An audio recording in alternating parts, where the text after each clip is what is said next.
Hey there, I'm Caleb Brown. Welcome back to KMFCast. This is episode 3.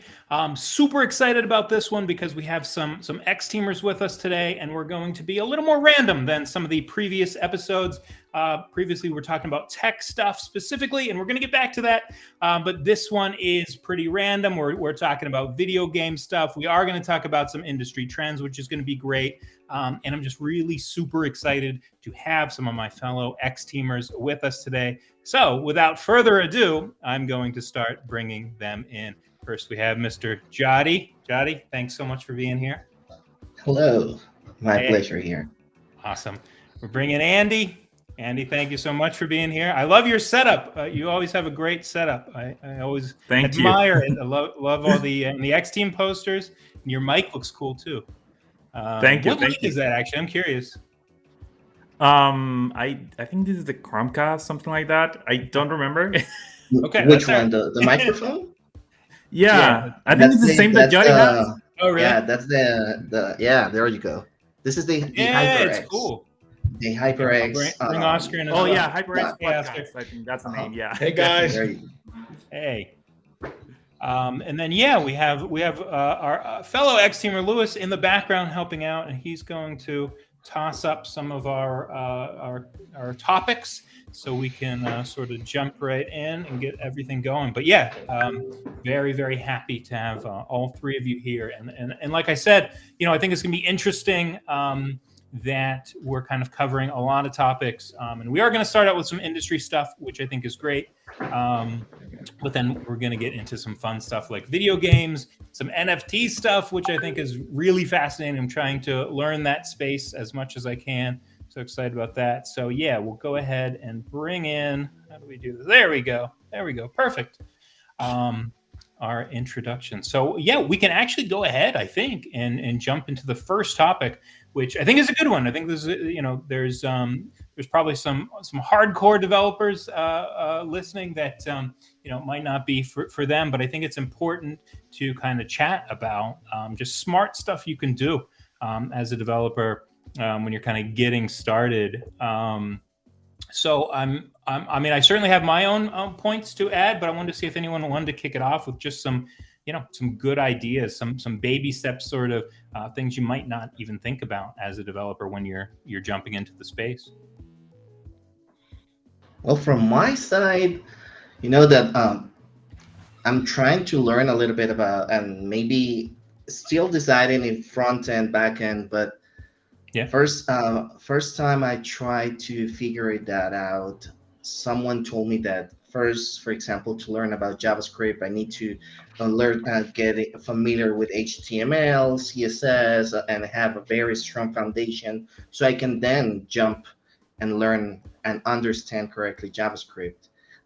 Lately, I spoke with some developers and they told me not really. I mean, JavaScript is a little bit different. You don't actually need to understand HTML and be a pro on that to actually learn and be proficient at JavaScript. And I was like, okay, so what should I do then? Should I keep learning and getting foundations on HTML, or should I jump right away on JavaScript? Or is there another language that could be easier and faster for me to learn? Just out of curiosity, what do you think? So I don't think there's one solution for everyone. I would say that. I certainly think that everyone's kind of just the way that you kind of learn and how you prefer to learn is different for everyone. I can tell you that I am I started my career as a software developer. I worked solely as a software developer for 6 years, something like that. But how I got into it was knowing that I wanted to build a product that didn't exist. And so, and I was, this was my freshman year of college. I didn't have any money to hire a software developer. So that's sort of when I got into software development and kind of went that direction. And so what I was doing then was just kind of reading about what are popular sites using right now. And at the time, dating myself a bit here, but at the time, Facebook was pretty new. And a lot of that was running on PHP. So that's why I started learning about PHP. And then on the front end, I mean, certainly picked up JavaScript and was using like jQuery and things like that, a bit dated as well. I certainly do think that it helps to learn, some of those things that are so core to, some of that front end stuff, like understanding, DOM stuff for JavaScript and understanding HTML and things like that. But at the same time, like when you started, for example, did you start working right away with one tool and you focus on only that tool, or you were more broad and started picking, from different places? How was the process? So I would say like probably the core of the learning that I was doing was like PHP, just because that was the back end was what was, the majority of it. But I had to learn, I was building the whole app, by myself. So I had to learn front end and things like that. And I'm sure looking back at that code, it was really scary. I'm sure it was bad code. But I learned a lot in that process. So, but there's folks and there's nothing wrong with it. There's folks that have more of an academic approach and want to just kind of be like, okay, let me pick my language. Let me learn the core fundamentals and things like that. So, and go from there. Yeah, sorry to interrupt, Caleb. So, well, basically what I would say, based on my experience, since I studied systems engineering here.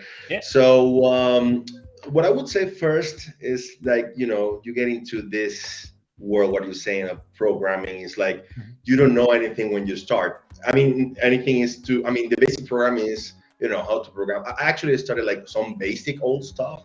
Like it was just playing around with CMD and everything on that time. Back in the days. So that's what I like about that. Now, I would say that the first thing you gotta maybe check is how to understand the logic when programming, because sometimes, it's not like just putting text into an editor. It's like you need to understand what this should do and everything, like understand the how to move forward when you're trying to program something. Even though it depends on, it doesn't matter which language, if you Java or C# or whatever you want to choose, it depends on the need or maybe something you like from one language to another. So I would say the first baby step there is to understand how to, how to understand how you should approach to the language, or at least how to build your own logic, how to process it. That's what I would say. Yeah, that totally makes sense. Absolutely agree. Lewis is in here, but I think you're muted. He's muted. He's pointing at me. I totally agree with you. Talking about how being a noob. Oscar, I really like that answer, and I think that's a great tip for everyone out there. So I'm giving you 3 points. Oh, that's great. Yeah. Nice. Yeah, I forgot to mention. I forgot to mention, we will be playing games through this, just in between segments, and you'll be earning points, and at the end, you'll be able to win a prize. But Lewis also, as the producer, does have the power to jump in at any time and give out random points. We even have a scoreboard. He has a scoreboard. Awesome. And I have 0 because I'm bold? Yeah. I look like a 0 or what? No. I think it's because you have a Goku back there. So yeah. I should get like 10 points for that. Okay. But yeah, no, that's super true. And yeah, that's true. I do think that understanding how stuff is working is important. I think that I probably jumped in and just kind of, if it worked, that was great, and I moved on. And so then I since had to go back and understand why things worked or didn't work, right? More likely. But yeah, no, I think that's a super valuable point. I also think that, I think sometimes people spend too much time being like, oh, do I need to learn React? Do I need to learn Angular or whatever, anything? And probably the best thing to do is pick something that's relevant, but just get started. Right. And start learning it. And also not only focus on that technology, it's what I always tell the candidates that interview with me, at least. Most of the guys that interview with us are software engineers. They studied 5-6 years just to get that title. So language at the end doesn't actually really matter to them. So, when you look at a language, it's not about the language, it's about the logic behind it. And mostly everyone has it, how to study and how to go into a more broad picture only instead of focusing only in one language. I think that's key. Absolutely. Yeah, that's that can be a problem sometimes when someone gets too tied to a language, too in love with a language, that they don't kind of allow themselves to experiment with other languages or other ways of doing things, and end up using the right tool or system for the job. So that's a super good point. Yeah. Personally, that's everything that I have, and just that I really do. I say it all the time, just like. That helped me so much, being like I wanted to build. Actually, what I was building, by the way, was the first real app I ever wrote was, again, you have to remember this is like 2005, so early Facebook days. I wrote, and this is before streaming. This was before Netflix streaming. I wrote an app. I wrote an app that allowed you to list what DVDs you had in your dorm room on campus, and then share those DVDs.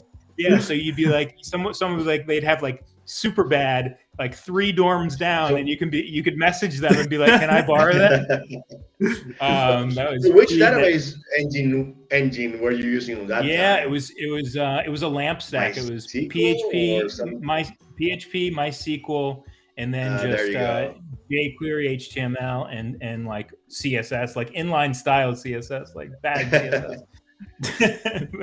But the app worked. People swapped DVDs. It was cool. Cool. Cool. Yeah. So if anyone has any final points, more than happy to make them. Otherwise, we can move on to our next topic if you'd like.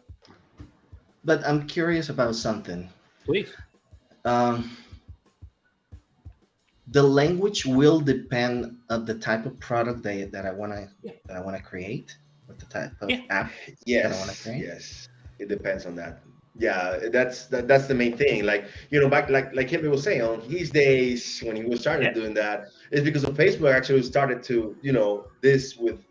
So I think, and correct me if I'm wrong, Caleb, maybe you would like to maybe look for something very similar, or maybe like an interface look, and the only one that could give you that opportunity was PHP. Correct me if I'm wrong, because that's the one using a database engine that you could actually connect to it and use Apache and everything. Absolutely. And that's what was the way, I think. So I think it depends on what are the trends, I would say, because over there, I don't know, if we talk about 20 years ago was C++ and Pascal. all the those monolithic applications, and it was part of the programming back in the day. So that's what I would say.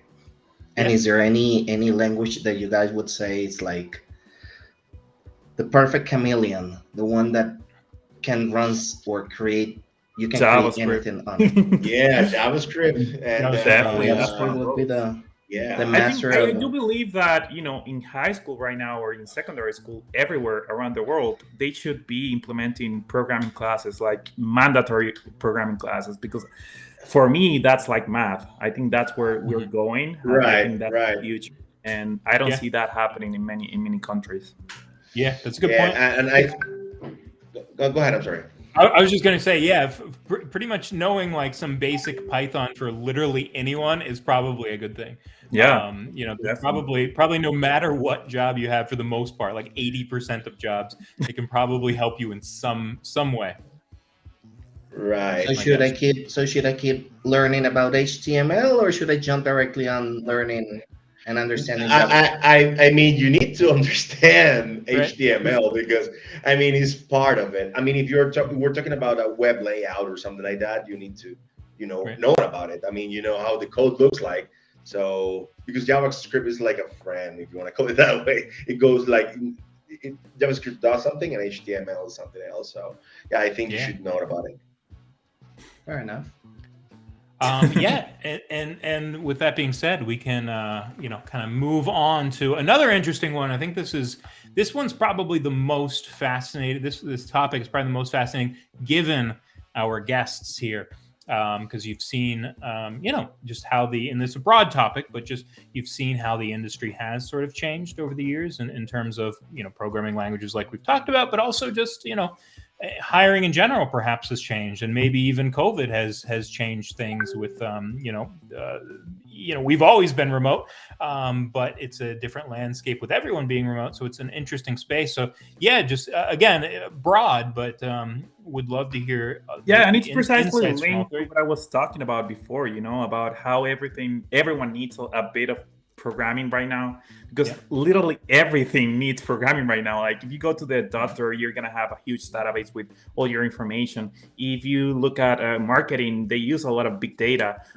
If you look at any industry right now, you always need it. So I think that's a big part of this topic, at least. Yeah. Totally agree with that. Totally agree. So have you seen have you seen I'm curious, and again, the programming language part, all of that changes, but do you see the same demand for JavaScript now? It's just, I'm picking that one because that is such a big one. Do you see the same demand now than you did a couple years ago for that? And have you also seen new trends come in? Are you seeing this group of three is more on the front lines like I used to be. So I don't interview folks anymore. I might be a little out of the loop. But yeah, curious if you have seen new and maybe Andres has maybe more on that, but I'll just a quick comment, and maybe he will continue on that path over there. But I would say React is the one that is kind of leading the industry at this time. On the trends I've seen, so Andres, all yours, man. Definitely JavaScript in general, a lot of React, a lot of Node.js, but also not forgetting the DevOps side of things. A few years ago, we didn't even have DevOps. That didn't exist. Right. It was just happening, and it has been evolving and becoming more and more of a trend. Everyone needs a DevOps engineer to kind of control everything behind the scenes. Correct. So when it comes to technology, I would say that DevOps, data, and development with React, it's definitely something that it's where the industry is trying to go. And you see it more and more than sometimes, people apply and they have PHP or C#, and you're like, come on, dude, it's 2021, 2022. You see it sometimes, I've been working with PHP for the past 15 years, and it's like, okay, 15 years with PHP. You have to see the trend. You have to catch up with things that are changing and trying to evolve with it. You also see a lot of people that work with Node.js, and at the end, it's not only working or developing with Node.js, it's creating microservices, it's going into pipelines, it's a whole thing that's going on behind the scenes that we don't normally see. I will definitely about say cloud services too. Yeah. Cloud services working with AWS. Anyone that has AWS right now, it's basically gold. I was just reading last week that Meta, Facebook, it's trying to join with AWS into this new kind of like multiverse that we're trying to create. So it's amazing. When you have those technologies, you own the industry. Yeah, that's true. And everything's kind of being oriented to the cloud also. So everything is going to go there. Definitely. So, that's everything how it's changing at this time. So it is what it is, I guess. Yeah. It's really interesting when you see the languages that stick around when they shouldn't, because they're so baked into, for example, you can make a lot of money if you know COBOL really well. Right. Because the banking industry is kind of dying. Well, they can't. You're almost like a legendary Pokemon. Or this paleontology is going to Jurassic Park and trying to. So we as recruiters then we need to go to Jurassic Park and go and try to find this huge skeleton of a dinosaur for someone knows COBOL. So, but you know what happens when you find a dinosaur, variant there, and you will have the whole of the attention over there. So that's basically how it looks like. I mean, it's not like maybe you forget or maybe take into account the new trends, but don't forget actually what you know. So so that's what that's looking for. Definitely, and even technologies that are not so hard right now, when you compare them to all technologies that it was harder to learn or harder to understand the logic behind it, for example, Java or even PHP. You have technologies right now like Python or Golang that are trying to evolve into that easier way to do things, an easier way to understand. And the way that the fact that we don't have many people going into those technologies, it's important. If you know those technologies, you're gonna own the industry as well. Yeah. But yeah, probably a better choice is to to be forward thinking and being okay with learning new things, and Right. rather than banking on being a COBOL developer forever. Although I'm sure there's plenty of folks that are maybe not plenty. There's some folks that are making that work for them, which is good for them. But no, it's I've always found it fascinating, this industry of just how quickly things change, and like you said, right. Cloud infrastructure wasn't even a thing you thought about back when a couple years ago. We didn't even know about cloud. Right. Totally. Right. Yeah, when I was building apps, which wasn't that long ago. It was dedicated. It was dedicated servers because that's just how you did it. It was just that's how you did it. And it's wild how quickly that changes. Your entire landscape can be changed with something like AWS. It's wild. Absolutely, definitely. Wild. And I think it's exciting to see where we're going. Actually, where we're going in the future and where things are going, and how we can evolve so fast inside of IT. Things that were normal a couple of years ago right now are normal, and probably things that are not normal right now are going to be super normal in 2 years. So it's amazing. For me, it's amazing. Yeah. So it's not our next topic, but in 2 topics, we are going to talk about some of the NFT stuff. And I truly do, I know that and I'm getting ahead of myself. I know they can be a little gimmicky, some of the NFT art and things like that. But I think the tech behind that is real. I think obviously everyone's pretty sold on the blockchain having real potential, but I think the NFT stuff is going to be interesting. I think not just X Team, I think the world is going to be seeing a lot of developers working in that kind of space. I think that's going to happen sooner or later. Even if some companies are closing the doors right now into that side. Gaming stopped being about play just for playing. It's gonna start being play to earn. Yeah, 100%. And so why you see so many blockchain developers for many clients right now requesting that type of skill set. Is growing a lot.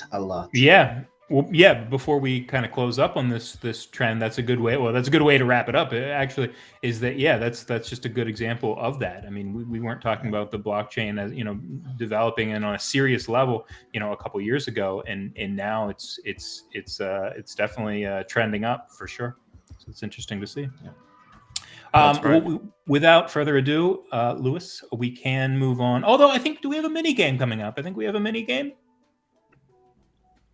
Before we talk about mini game, or before we talk about games, we have a mini game. We do have a mini game. Let's go for it. Yeah, pull it up. Okay, our party break.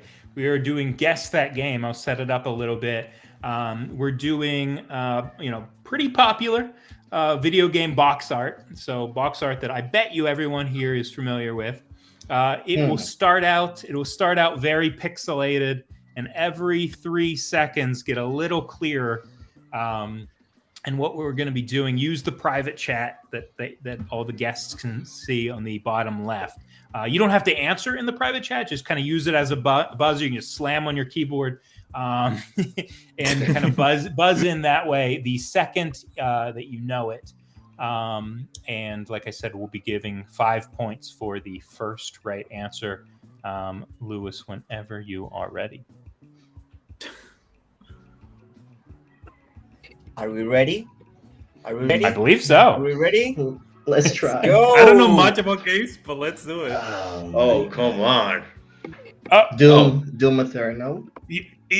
Buzz in. It's fully clear. But that one was. Come on. I think it started a little late. That's the problem with I made animated GIFs. Better get the 5 points, right? Yeah. But No. yes, buzz it. I Someone don't- still I needs don't to agree buzz with it. I that. said Well, it before technically, no one has anyone. paused it. Exactly. I need the boss. No You one's see, buzzed. the Boss bald me. guy always get the bad. No. Boss If me. you buzz in right now, I'll give it to you. Right.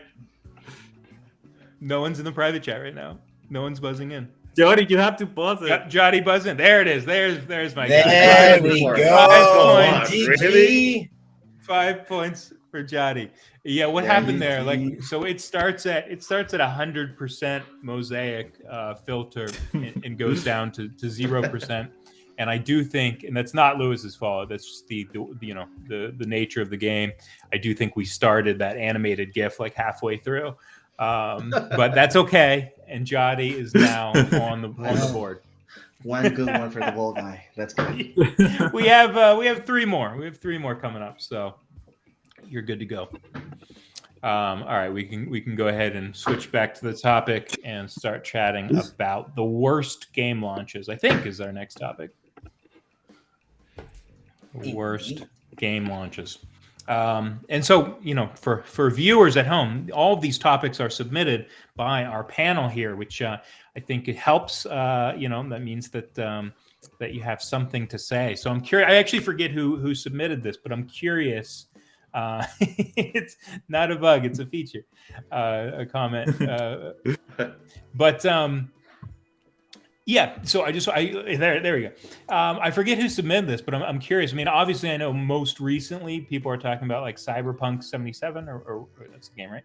I know that was like a bad launch. I played it at launch. It was a little buggy. But I'm curious what other. A little. Johnny, were you the one? Optimistic. I was. Were you the one that submitted this topic? I Johnny? think it was I think it was Louis. Louis. It was Yeah, Louis. it was Louis. Yeah. Okay, our- sorry, I our don't know why producer. I keep associating with you. Because we're both equally beautiful. That's exactly what it is. Yeah. So yeah, I mean, as Lucas said, Battlefield 2042, Cyberpunk, and even so, GTA, the remastered version. GTA. Yeah. Oh my god, that one that looks one is a mess. even worse than on PlayStation 2. It's amazing how broken is the game. Yeah. It's awful because it's like they create this amazing hype around all of these games, and when they're launched, they're like a failure of their own success. For example, GTA 5 used to be, or I mean, GTA, it's an amazing series of games. If you haven't played it, I highly suggest you to do it, and invite you to do a lot of amazing stuff. And there was a lot of hype because a lot of people were very young when the game was originally launching, like computer or PS2 back in those old days. So of course, when you're trying to bring back with all of its glory, and it has maybe like the tiniest bug or the tiniest undocumented feature, if you wish, it ends up, I don't know, because you have such a huge player base that at the end it just becomes an awful experience. And even at least in the case of GTA, the Disney trilogy, a lot of streamers, they were playing on stream, and it's not like someone told you that the game was buggy. Like, you actually saw it on Twitch that the game was buggy. Yeah. Like I recall seeing GTA Vice City, and the player just got in the car and they had a passenger and the door was open. So usually the mechanics were that if you started to drive away, the door would close. Yeah, that didn't happen. Like, the door was just keep on open, going forever. Yeah. And the guy was like trying to hit walls just to close it. Yeah, the door was going through walls. That's amazing. Yeah. I mean, if you think about it, San Andreas right now, the remake, the remaster masterpiece version. If you are on a car and you go through one person, the car explodes. So it seems like the people are made of TNT, or I don't know what's going on there. Yeah. And I believe that the studios sometimes are doing a really bad job of creating such a hype and creating such a high expectations. It happens, for example, I'm a big fan of Halo Saga, But last year, when they were announcing Halo Infinite, Yeah. and they actually showed the footage of the actual gameplay, everyone was saying like that it's supposed to be the latest graphic engine and all that, and it looked like something like 5 or 6 years ago, and I was like, Yeah. why? The good thing is that Microsoft and 343 Studio was smart enough to actually say, hold on, you guys deserve better, give us 1 year.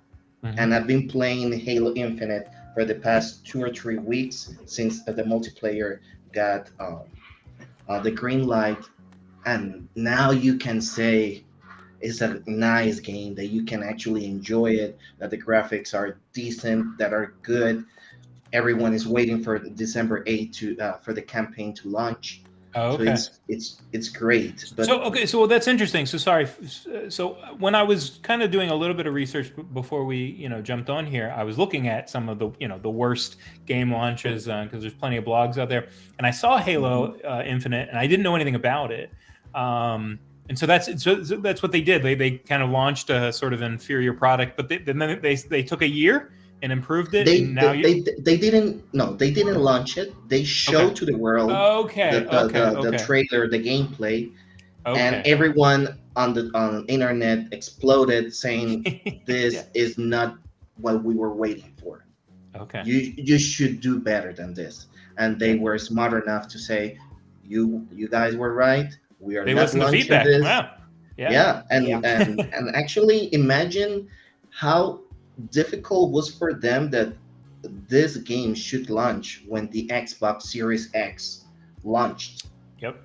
This was the main game, and they actually decided to take it 1 year after to actually deliver something good. Yeah, that's smart. That's smart. Yeah. Well, that's what, and we actually did. Sorry, go ahead. No, I was gonna say that. Just adding some other games that I was thinking about before. Yeah, for sure. One of them was Starlink Battlefield Atlas. I don't know if you heard of it. Yeah. I'm not familiar. But I'd love to hear. Well, that game was like, it was like a Star Fox kind of thing. If you remember Star Fox from Nintendo 64, absolutely. And that was a Super Nintendo and everything. And that one actually created a hype because it was kind of this open world similar to No Man's Sky. I don't know if you have heard that as well. I've heard of it. And that one also had a crappy launch. So they had like this hype of open world, because I do really like those games, those open world games. Like it was like it was, well, not to compare it to Minecraft thing. Like Minecraft is all open world when I sort of, yeah. So but these two games actually, because I do like this kind of games with includes like planes and everything. I don't know why. Actually, I do like Flight Simulator. So so that one, No Man's Sky, was actually showing like, wow, like it was showing like the hype of an open world that you could do everything. You could go to any of the planets. And you know what happened with that game? Actually, that game, I don't know what happened. Like they I don't know what the initial idea they had, and then after that. It was like just a regular game. I don't know if it's because of part of the how you sell the game to the people, or because of it was a wrong hype created by the studio that created the game. Not sure, but I think these two games had like, actually I see that Mario has that. Recovery. Because I think that's the issue when the launches are like so close, like so recently, and the games are like really, really bad. Like we need to give them time, if they're open to listen to suggestions, to rethink about the game and to try to create things to actually make it good. That actually happens to Cyberpunk too.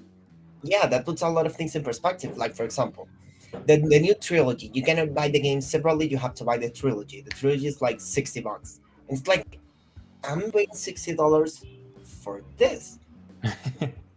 Like, you should have at least put some type of effort into debugging, into QA, into Of course, it depends on what you're asking for. My dream, at least with GTA, was they could just grab the the physics engine and the physics engines of GTA 5, Right. and plays and on top of that plays the visuals and the history for all of the other GTAs. That's what I thought it was going to be. Like with that, and charge me $200. I don't care. I will pay it. Like that's a tried and tested. They haven't even released GTA 6 because GTA 5 is like, I don't know, the chicken with like the golden egg. It just makes them so much money. Like, this is tried and tested. Go with it. Yeah. And charge a lot of money, and I will have to roll pay it. But for this one, like, you know, I sorry, go ahead. No, I just wanted to wrap up saying, like, I don't think it's worth it.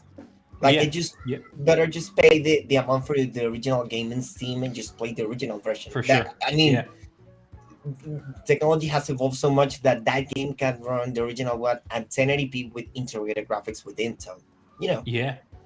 Here's the thing I will say, as long as the bugs, and this is me as a very casual gamer, as long as the bugs don't break the game itself, I typically have fun playing buggy games. Like I downloaded Cyberpunk the day it came out, and I played it, and it was buggy, but I was still able to play the game. Like, it didn't break the game itself, but just cars would drive through buildings and stuff like that, just like they were a ghost. And that's like, for me, that's fun. Like, I think it's more fun to play in an environment like that. But I understand if you're a more serious gamer that you don't want your your experience messed up by bugs, and if it blocks actually being able to play the game in some way, that's obviously not good. But yeah, I did find that the GTA stuff was extra buggy in my opinion. And even so, for example, on No Man's Skies, I recall seeing an interview of the developer saying, "This is the best game you will play in your life." And people believe when someone else gives you that. Yeah, there was the hype. Yeah, that's the hype. That's 2 years. Yeah. Mm-hmm. And even I mean, what most hype that Cyberpunk? I mean, it has one of the best actors in all Hollywood just making a cameo and appearing there. I mean, it doesn't get any better than this. Yeah. Do you imagine the face of Keanu Reeves playing the thing and saying, "Did I sign up for this? Oh my god!" Yeah. I did think it was cool though that he really is the main character. Like he doesn't make just an appearance. Like he's totally in it. I thought that was pretty cool. You don't see that too often. You talk about Far Cry 6 with what's his name from Breaking Bad. Giancarlo Esposito. Yeah. Like he's on the cover, he's on everything, but in hopefully this isn't some kind of spoiler. In the actual game, he's not in the scenes too much, Yeah. And I actually thought it would be cool to see him a little bit more. And even there's an indie game that I think it's called Quantum Break, Quantum Time, Quantum Fracture, something like that. Something Quantum for Xbox. Quantum something. That has a lot of like cameos for like TV stars and movie stars and stuff. Yeah, that happened also with that Death Stranding. Death Stranding. That's right. From with The Walking Dead. That's right. I forget his name. So I'm bad with names. I forget his name too. But you played with him the whole time. Which is great. I believe the industry is going towards that direction and trying to get stars that could actually fit with the environment of the game. Like, for example, I love racing games, and it's like a must nowadays that you have some type of DLCs or any type of content related to Ken Block. That's if you don't know, Ken Block used to be one of the founders and owners of DC, and he didn't have anything else to do, so he just bought a car, prepared for doing some amazing stuff, and then he came up with Gymkhana on YouTube, which is a series in which he's driving a car, like doing stunts and drifting, and something that car fans are really into. So of course, whenever you're playing your favorite title, I don't know, Forza, Need for Speed, whatever, and you have the opportunity to race against him, it's like it just keeps the hype going. That's really cool. Yeah, nice.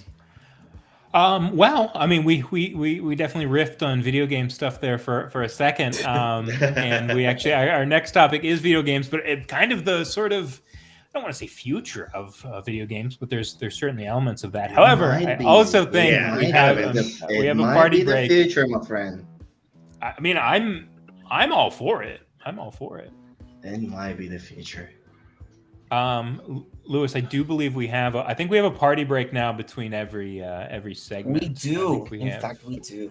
So, okay. all right, there you go.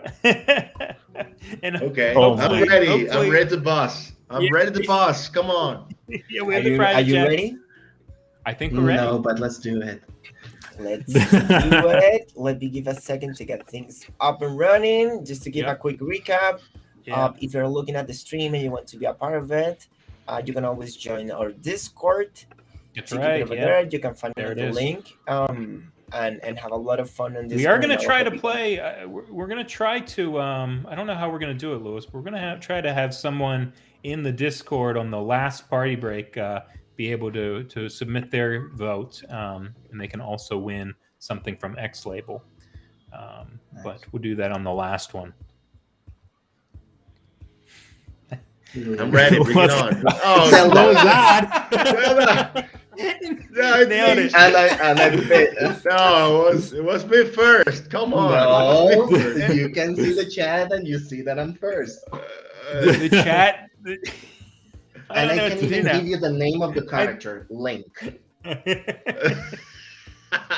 and believe it or not, it's from Nintendo Switch. Yeah. Oh, really? Yeah. Tell me something different. Imagine Come how on. insightful is my. Okay. Lewis and I tested these before you guys joined, and it worked did perfect. actually. It was flawless every time. And now that's been 2 for 2. That it's been a little too advanced. You should like split the points, Luis. Like, why? I mean, it's not a bug, it's a feature. Yeah, that's right. That's right. Just What else? full on Well, graphic. with that in mind, I mean, I guess it's only fair to split the points. So that I think we'll means split the that- points. I think that's smart. Yes. I think that's Yeah. smart. Yes. See, So that would have been Okay. very hard to guess. Look at it now. That would have been you wouldn't have been able to guess. that. Anyway, I you will be on the wouldn't lead, know about the Josie, Nintendo so- Switch on top. So Yeah. I was getting Yeah. that red square does give it away. That's true. yeah. So that means I'm going to give 3 points to Oscar, 3 points to Jonathan, and Perfect. 2 points for Andres, so he doesn't have 0. I'm just here. Just to Very leave you kind. at 0. Very kind. I don't know much about video Amazing. games. I'm sorry. Well, we're giving you clear images of it, so Come on, he's Zelda, Andres. He's That was an easy Zelda. one. But I didn't want to like be rude about it. I was like, no, I'm not gonna put the name. fair. All right. Well, let's chat more about video games, but about some of the crypto side of it, the NFT side of it, and like and I was chatting with Lewis before we went live here, and I was saying that playing games, especially little phone games and things like that, to win money. Is certainly nothing new, but it does seem like there's more and more games that are popping up where you're earning, whether it's a sort of an established cryptocurrency like ETH or Bitcoin, or I know some are kind of have their own coin, that you can go that direction. There's also the NFT stuff where you can potentially earn an NFT or buy things in the game, which again isn't anything new. We've been buying outfits and things like that for forever in video games, but it's super interesting that we're going to start being able to have kind of actually hold on to the digital assets in it. So Jody, I know you know a little bit about this space, but I just want to hear from anyone that kind of has some some experience in this realm. I mean, about NFT and going to one thing that you just mentioned. For example, we have always, I don't know, let's say League of Legends, Fortnite, whatever, that you can always purchase skins or characters, etc. For sure. But let's say that for some reason, your account get banned, then automatically you will lose all the money that you actually Absolutely. purchased on that game. As simple as that. And it could be because of you trying to get to be a hacker, or because of an error, whatever. But you will lose all the money, and it could be tons of money. A lot of people actually spend thousands of dollars on it. Yeah. Here on blockchain, it's a little bit different, and because you're actually owning what you purchase, and that purchase is limited.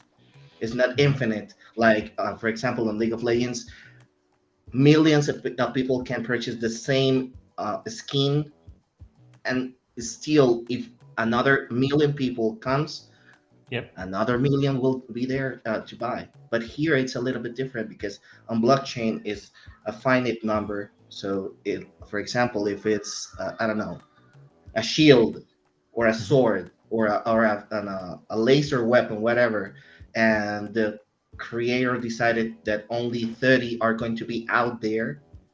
Those 30 are very unique.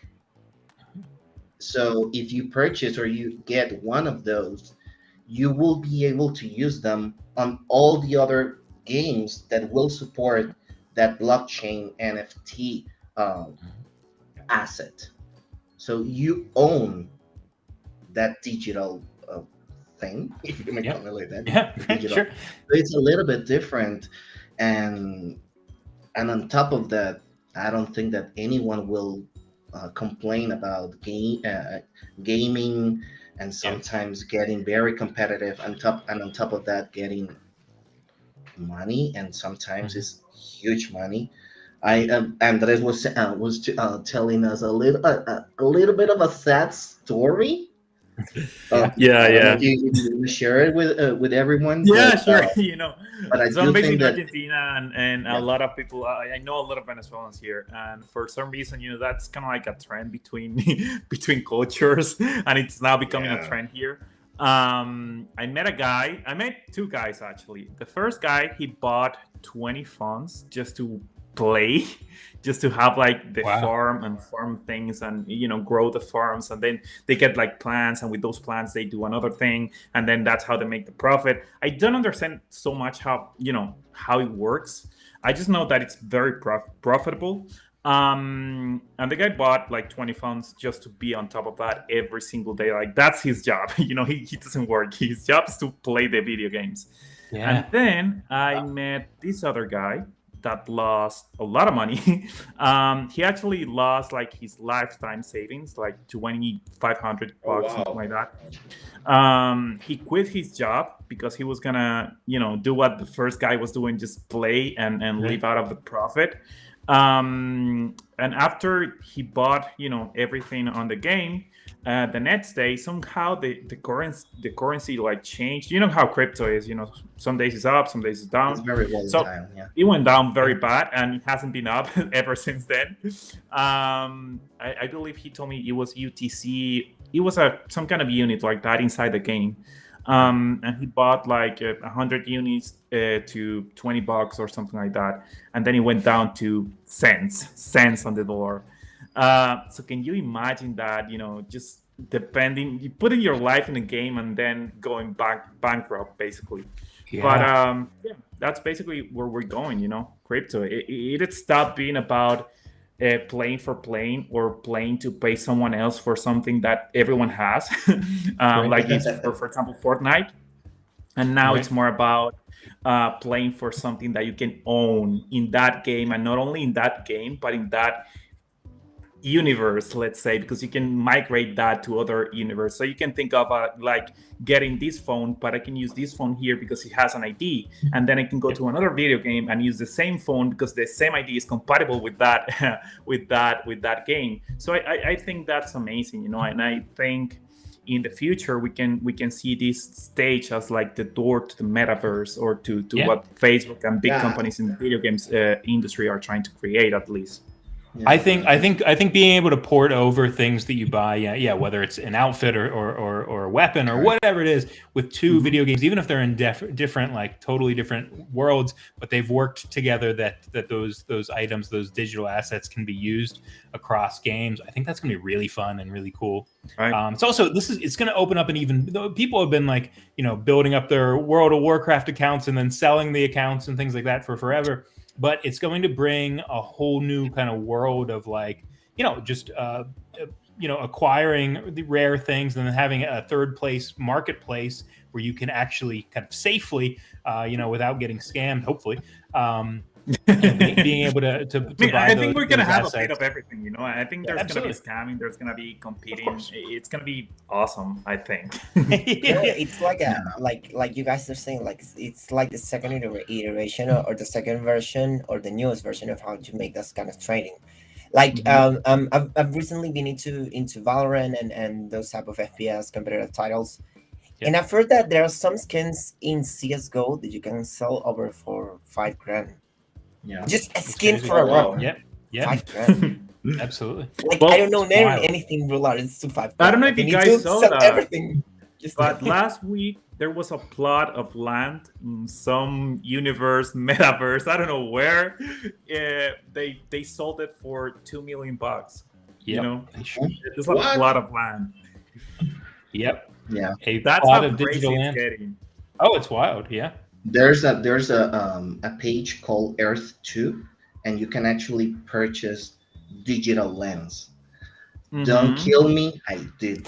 And the lens that I purchased are here in outside of Medellin. It's called Yeah. Guatapé. It's a very beautiful place, blah blah blah. And I purchased some of them, and I did that like a year ago, and now the value of those lenses are like I mean, if I wanted to withdraw that to my PayPal, my earnings will be probably more than 1,000%. That's wild. Yeah. Yeah, That's awesome. That's a as simple lot. as that. And honestly, what I spent like a year ago, automatically as soon as that thing launched, I spent like $10, Yeah. something like Yeah. that. Nothing. Nice. So it was literally nothing. But yeah, Yeah. I mean, you need to be very smart and be careful. Yep. If you're actually playing to have fun, and maybe see if you can Get get something out of it. something, Yeah. great. But if you're actually, for example, with Andres' friend, he needed maybe a little bit more of a coaching side. Sure. Yeah. And learning and Unfortunately, yeah. actually But you know, that's the understand. thing. That's the thing, that it becomes this kind of like trend, and there's always people that is gonna try to make a living out of it. As soon as there's money on it, there's gonna be Sure. people behind it. So actually, Venezuela, for example, right now it's the second country with more players on crypto games than ever before. I think it's behind. I think it's Haiti or Vietnam, something like that. That it was invented in Vietnam. So that's how crazy it is. Yeah. Jody, I'll have to get an Oculus so that you can invite me over to your digital land. We can hang out.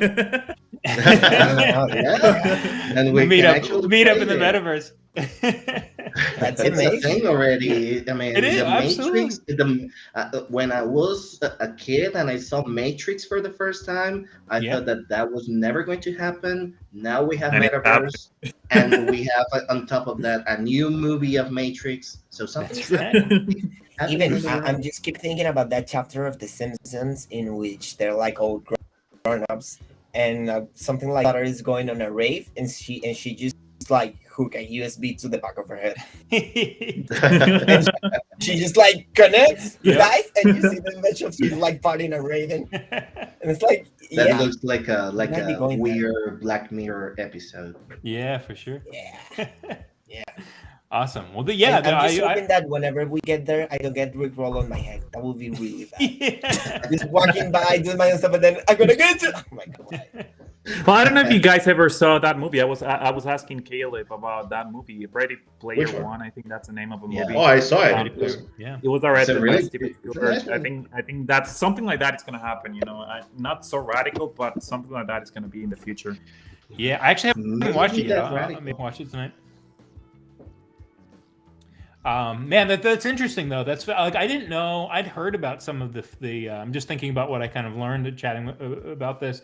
I've heard some people doing the farming stuff, but I don't know. I guess I just never really heard like a real world example. That's crazy to buy like 20, 30 phones and farm it out. But I mean, it makes sense. You can earn money, but yeah, interesting. I mean, interesting there are space. people who buy like graphics cards, sort of like pallets and stuff. Sure. and Oh, just not only amazing. that. Not only that. For example, if you have I know a friend that has like 4 accounts, and he doesn't have time to take care of all 4 accounts, so he gives 2 accounts to another friend, and he pays that other friend to farm the other 2 accounts. Yeah.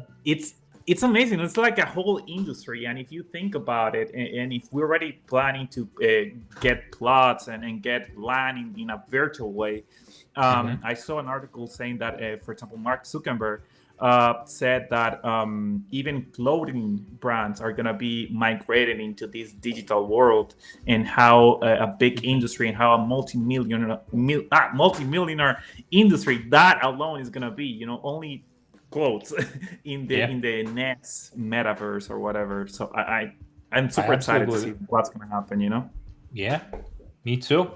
And without further ado, maybe we should play our last, second to last. Yes. Let's give it a try. I have an idea. Let's give it a I'm try. ready. Be good with me. Yeah.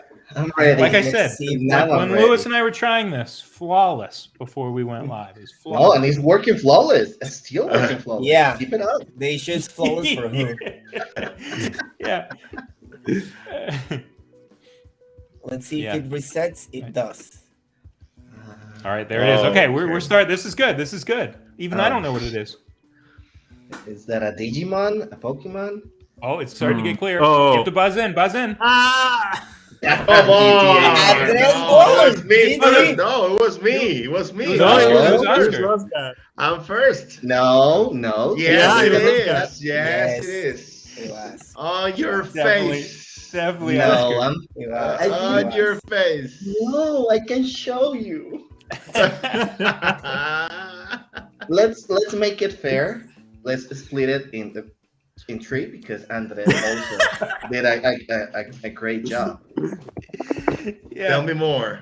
Tell me Johnny, more. all about making it fair. Actually, I don't know if it, what type of first. game is that, Andres? Gand? I was gonna put the whole name. Does Well, being Sure, fair, I guess it is and- Vice and- City. It is Vice the City. correct spelling counts? I mean, not gonna lie, if we run the numbers, that means we have Oscar and Jonathan in a tie, and Andres Yeah. in second place. That means we have something cool to wait for the next big game, alongside that you will fight in against Discord as well. That's right. Yeah. Okay. We are going to Cool. get Discord involved in that last one. So yeah, our What will last. happen if you win? You will be able to choose whatever you want from XLBL.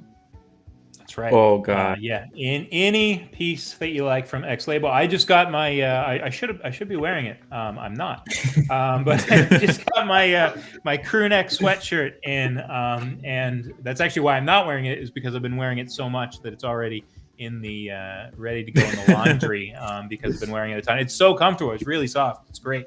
It's phenomenal.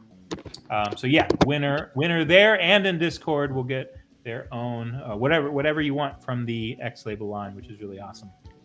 Yeah, and our last topic, which I think is interesting. I can't remember who brought this topic was me. up either. It was it me. Andy? No, I Oh, think it was it was Oscar. It was Oscar. Yeah, It's okay. interesting because, and I full disclosure, I admit I am an Apple fanboy, but there's certainly pieces of Apple software I don't love, but I admittedly just haven't really thought about this topic in a minute.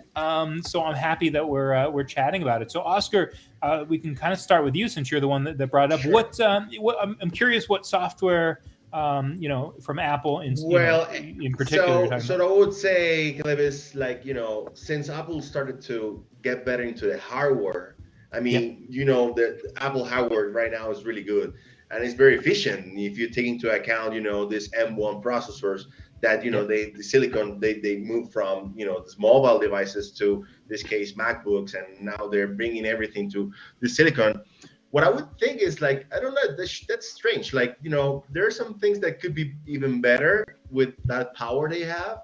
Yeah. And it's very buggy. I mean, if you see, I do have an iPhone and a MacBook, and what I see is like they're getting really buggy. I mean, and now if the way they were trying to keep you into the environment for the Apple environment, now it's like not working as you were expecting. Like sometimes the syncing between devices is not that good. I don't know if you saw some videos and YouTube or whatever from the Apple Watch. Now the Apple Watch, if you turned into your wrist, and then you will wait like, I don't know, 5 seconds until actually your screen pops up. I mean, that's really buggy. I mean, and when you think that, with that huge power those machines have, you would expect that the hardware, so the software will be even better. Yeah. And it's something, I don't know, wrong what's happening with they're investing in hardware but forgetting about software. And one of the things that, if you remember, Steve Jobs said in one very old interview, said that they rather prefer to have a great software, great interfaces, something that is very intuitive to end user to take a look and work on it. And nowadays, sometimes it has become like very difficult or very buggy, and that's, I think, what Windows is doing right now, taking into account with the topic that we have. Yeah. And Windows right now is took a giant leap, moving towards into this redesigned interface. They're kind of similar what actually iOS is right now, but or Mac OS, if you want to look at it that way. And they're getting, I don't know, I think they're getting better, but the strongest side from Microsoft is not Windows per se, is Windows Server. That's where they have the money, the infrastructure, they have the money, not into like a normal person who buys a laptop and has Windows. But anyway, they're trying to get better on that one. And actually, that's something I'm seeing into the latest updates just for the iPhone. Man, I don't know if I can say the word, but it started with an S. So, yeah, sure. Yeah. So I don't know, what guys do you think? You can forgive that on a beta version, not on a final version. But it's really buggy. I totally agree. That thing with the Apple Watch, it's kind of a nightmare. And actually right now, for example, the Apple Watch, the latest update is draining battery as hell. Yeah, and they haven't even fixed it just yet.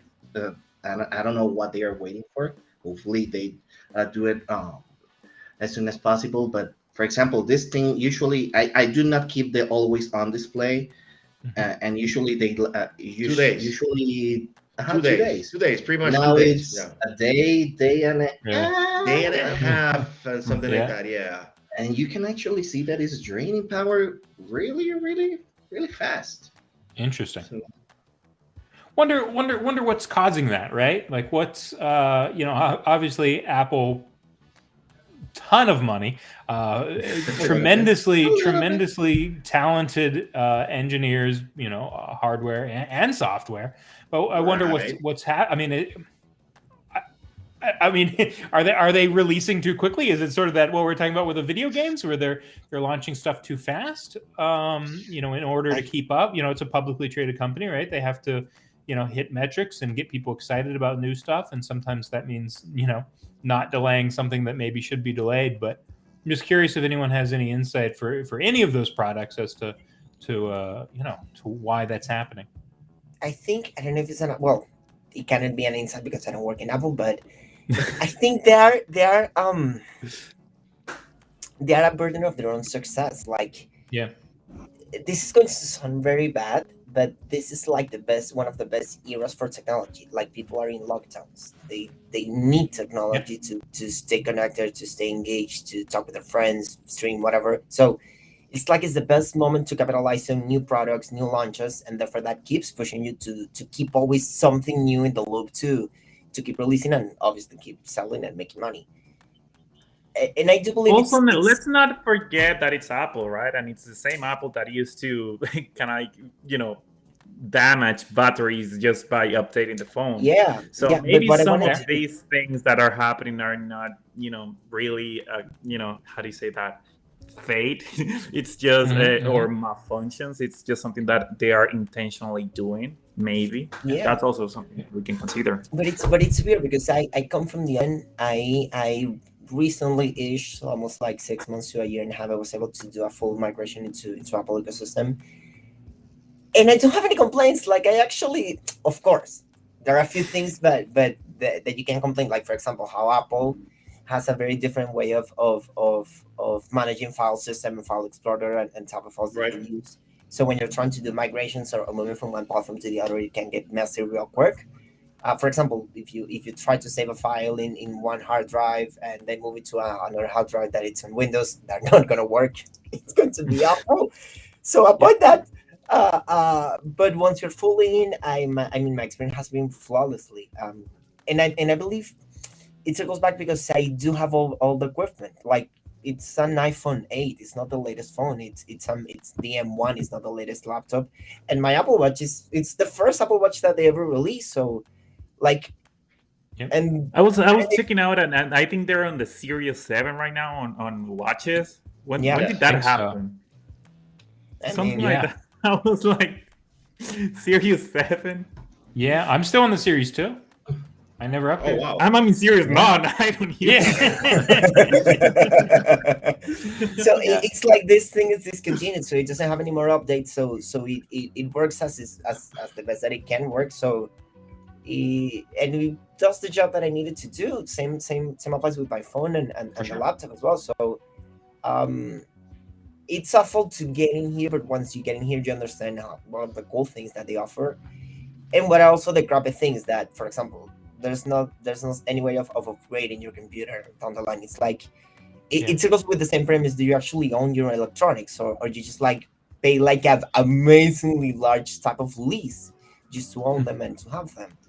And I mean, Apple hasn't done it for like years. Even with the port selection, like I only have the same port 2 times. Right. And it creates this whole mess of like having to add like add-ons and extensions just to have like basic functionality. Yeah. But I mean, I think Apple they sell themselves as like a luxury brand. So if you pay for it, you know what you're getting into. It's like if you buy a Lamborghini, they are uncomfortable. Like if you sit there, you're going to be in pain. You know, right. It's like you don't buy it because you want to be comfortable. You buy it because there is a brand behind it. I think that's what this. I mean, that's what I was about to say. You know, when you buy Apple, you're not only buying a phone or buying a watch or buying a computer. You're basically buying a status. You know, you're buying something that has no price, and that's hey, this guy has Apple. You know, you're buying bragging rights. Well, I don't know. I have something. Well, yeah, it could be a luxury brand, but you know, like Luis was saying, I mean, all the ecosystem is like the thing that actually brings you into everything, into an Apple thing, because usually the ones that don't have anything related to Apple, they start just with an iPhone, and then you know they tell you like, you know, the Apple Watch does this, they will show you notifications. Okay, let me bring the watch, and then you know if you have maybe a MacBook. Yeah, but Android has the same thing. You know, you can have Android. I mean, but it's like the same premise of like. I believe since they own the entire process and they own all of the things, that's why they can make the integration so tight. Even so tight that for me it's annoying. For example, it's quite often that maybe it's because I'm weird. Anyway, that I'm just having some YouTube on the background on my laptop, but then I just open Twitter or Instagram, and then a video pops up, and then my music changes. It's like no. I want my music, my background music for like live while I watch my other music on Instagram. Why do you change? I'm not asking, and I don't know how to disable it. Great. And I mean, I think that's the thing with Apple. You know, when you get Apple, you're paying more, but you know that you're getting more quality. Even though you know, lately has been a bit faulty. It depends on what you're looking better for. than Android. Yeah, I do. What you're looking for. If you want to game and you buy a Mac, I mean, you're stupid. Like, no. Sure. No. Yeah. And if you're looking for really, really high audiophile type of equipment, Apple, it's a good price to performance type of option, but it's not the best. Like if you actually want to invest, you go into an actual professional audiophile brand with a lot of side quests and accessories and stuff that actually make your life better. If you're into that kind of stuff, but maybe for your mainstream average user, that's the thing. Anyway, what I also have found through experience that since everything's so integrated, if you need to go out of the edges and start using, for example, the command line to delete a profile that you created in your laptop or something, like it's an easy thing to find on Stack Overflow. Yeah. What if you try to switch to Linux, like just on your own, and if you try to be on Windows, you might get something here and there, but it's not as simple as just to find a good blog that looks good and it's like, yeah, tap this on the terminal and you should be off to the races. Yeah. I mean, I guess that's the one thing like I've always admired about Apple and why I am an Apple fanboy is that, I mean, I do think they even when there are hiccups and bugs and things like that, the attention to detail, and the user experience, in my opinion, is just what feels best to me. But yeah, I totally understand the other side of things. So. And even so, even the unboxing, I recall my first Apple devices were actually my AirPods. Yeah. And just the whole experience, like you have this wrapper thing that is like designed for you to peel it off, and the box opens like so enjoyable, so satisfactory. Yep. It's like people actually spend time creating this experience. I totally agree. Yeah. And I mean, if you get any other brand, it's not like the experience is bad, but it's like, it's a safe bet that with Apple you're going to have a good time. Unboxing your stuff that you spend a ridiculous amount of price in. For sure. Yeah. Interesting. Well, I mean, I didn't know some of that stuff about the Apple Watch, the kind of delay and all that stuff. So it was neat to learn about that. But yeah, good chat because like I said, I just hadn't thought about that topic in a minute because I am so in the Apple world. But it was good to make myself pull back a little bit and think about other platforms. You know what we could do? We could wrap up with that last mini game, Lewis. If you want to kind of, I don't know if you want to mention in the Discord. If there's a good channel for the Discord that they can kind of jump in and watch along. If you, I think we already put the URL out for the stream to watch on. Yep, let's YouTube. Place it again. Beautiful. And then the first. There you go. There it is. You can join in Discord. You'll find a lot of different options and a lot of amazing people with a lot of different channels to hang out to talk. A few things that I can only see because I'm admin. And I mean, the premise is that we're going to be playing in the same way that we have been playing. I'm going to show you the final game. And if you want to join and participate, you out there listening to me right now, or watching me, I don't know what are you doing. Just have to log on to Discord onto the XHQ channel and type your answer in there. Okay? Yeah. So that's the XHQ channel in Discord, right? Yeah, in Discord. Beautiful. Yeah. So the first person to just kind of chat the answer, the most accurate, correct answer. And spell correctly answer it. As the most correct answer, the most accurate one. Yeah, I love you. That was fine. Okay, that was fine. I know. I know you did your best. You did. So hopefully there's some folks watching in there. Give them a couple seconds as you pull up the next one. But I think we're probably good to go whenever. I think last time you kind of watched that animated GIF. Exactly. That was what I was doing right now. Just trying to find the best moment. All righty. Yes. What's that? Oh, it's starting to look a little. Oh no. Well, it was me. I put the game. I put the name of the game. So you lost, Jonathan. You lost. In your face again. No, the last time I won. Yeah, tell me more again. I can show you. Oh man, yeah. I mean, not gonna lie. The first actual word was typed by Andres, properly correct, but wasn't the name. Yeah, I forgot. I was going to say the same thing. Same thing. I'm bad at this game. So it might be Oscar that won that, huh? That means we have a winner. And our winner for today's game is Oscar. GG, Oscar. GG. Thank you all. And let's not forget, we have Igor from Hey, the Igor. Portuguese community. Thanks, Igor. Oh, he got it. Awesome. Nice. Oh, that's Great. awesome. I'll be Nice, reaching yeah. to you over DM, Igor, to I was send going to say, everything out. Okay. yep.